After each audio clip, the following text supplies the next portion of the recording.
আসসালামু আলাইকুম। Electronics total সলিউশনসের পক্ষ থেকে সবাইকে জানাই আন্তরিক শুভেচ্ছা ও অভিনন্দন। সম্মানিত ভিউয়ার্স, দেখতে পাচ্ছেন আমার সামনে স্ট্রেঞ্জার ব্র্যান্ডের পিবিটি 701 মডেলের একটি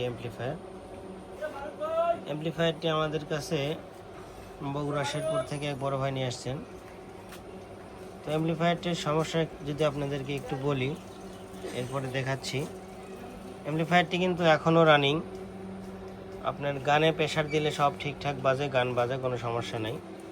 কিন্তু বক্তা অথবা কোনো শিল্পী যখন মাইক্রোফোনে হাই টান মারে তখন একটা ব্যাড নয়েজ আসে, গলার মধ্যে কি যেন বেজে গেছে এরকম একটা খ্যার খ্যার ভ্যার ভ্যার একটা ব্যাড নয়েজ আসে। স্পিকারের পেপার ছিঁড়ে অথবা হর্নের অন্যরকম একটা ব্যাড নয়েজ আসে আর কি। তো এই জিনিসটা কিন্তু অতটাও ধরা সহজ নয় যদি আপনার কাছে অসিলোস্কোপ না থাকে। হয়তো হাই প্রেশারে গেলে স্পিকারে ধরতে পারবেন, কিন্তু সমাধান করাটা কিন্তু অতটা সহজ নয়। এখানে যদি ওয়েবটা আপনাদেরকে দেখাই, দেখতে পাচ্ছেন এটার যে এই যে নিচের যে অংশ হাফ ওয়েবটা আছে, এই পাশের ওয়েবটা কিন্তু ঠিক আছে, কিন্তু পজিটিভ ওয়েবটা কিন্তু ক্লিন আছে। নেগেটিভ যে ওয়েবটা দেখতে পাচ্ছেন, এই ওয়েবটা কিন্তু প্রচুর পরিমাণে ডিস্ট্রেশন দেখতে পাচ্ছেন ওয়েবের মধ্যে।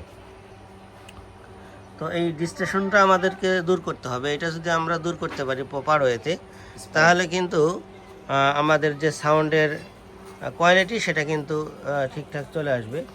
তো এটা আমরা এখন ড্রাইভার বোর্ড থেকে কম্পোনেন্ট রিপ্লেসের মাধ্যমে এটা রিপেয়ার করব। রিপেয়ার করার পরে আপনাদেরকে ওয়েবটা দেখাই যে। তো বন্ধুরা, ইতিমধ্যে আমরা ড্রাইভার বোর্ডটা কমপ্লিট করেছি এবং ওয়েবটা যদি আপনাদেরকে একটু দেখাই, দেখতে পাচ্ছেন একদম পিওর সাইন ওয়েব। তো পিওর সাইন ওয়েভ আছে। এখানে একটা লক্ষণীয় বিষয়, আমরা যেহেতু এই ধরনের বুস্টার অ্যাম্প্লিফায়ারগুলো তৈরি করি, তো সবাই না, দুই একজন আপনার মনে করেন 100 টাকা দিয়ে মিষ্টি কিনা ওই 1000 টাকার যে মিষ্টির স্বাদ সেইটা আপনার উপভোগ করতে চায়। তো তাদের উদ্দেশ্যে বলা যে স্ট্রেঞ্জার একটা 701 অ্যাম্প্লিফায়ারে আমরা ক্লিন আউটপুট পাচ্ছি 425 ওয়াট। তো এটা যদি আমরা পিক সাউন্ডটা আপনাদেরকে তুলে দেখাই, 700 দেখতে পাচ্ছেন বন্ধুরা, 740, 738, আচ্ছা 750 ধরলাম, 53 ভোল্ট আউটপুট। এখন ওয়েবটা যদি আপনাদেরকে দেখতে পাচ্ছেন ফুল স্কোয়ার হয়ে গেছে। তাহলে সাউন্ডটা কি এখানে ক্লিন থাকলো? সাউন্ড কিন্তু ক্লিন থাকলো না, সাউন্ডটা কিন্তু একদম ফেটে চৌচির হয়ে গেছে। তো এই হচ্ছে অবস্থা। তো আমরা একটা 1000 ওয়াট অ্যাম্প্লিফায়ার বিক্রি করি 25,000 টাকায় 502 এর ক্যাবিনেটে। তো এখানে 701 একটা অ্যাম্প্লিফায়ার বাজারে কত মূল্য, এটা আপনারা যাচাই করলেই বুঝতে পারবেন। তো প্রত্যেকটা অ্যাম্প্লিফায়ারই কিন্তু একটা লিমিট থাকে, সেটা লিমিটের জন্য এখানে ইন্ডিকেটরও ব্যবহার করা থাকে। সেই লিমিটটা ক্রস করে আপনারা ভলিউম তুলে যদি বলেন যে অ্যাম্প্লিফায়ারের সাউন্ড কেন ফাটতেছে, তো এইটা কিন্তু যে অ্যাম্প্লিফায়ার ম্যানুফ্যাকচারার যারা আছে তাদের কিন্তু এটা দোষ না, দোষ হচ্ছে আপনাদের। কারণ আপনারা হচ্ছে এটা অপারেট করতে জানেন না।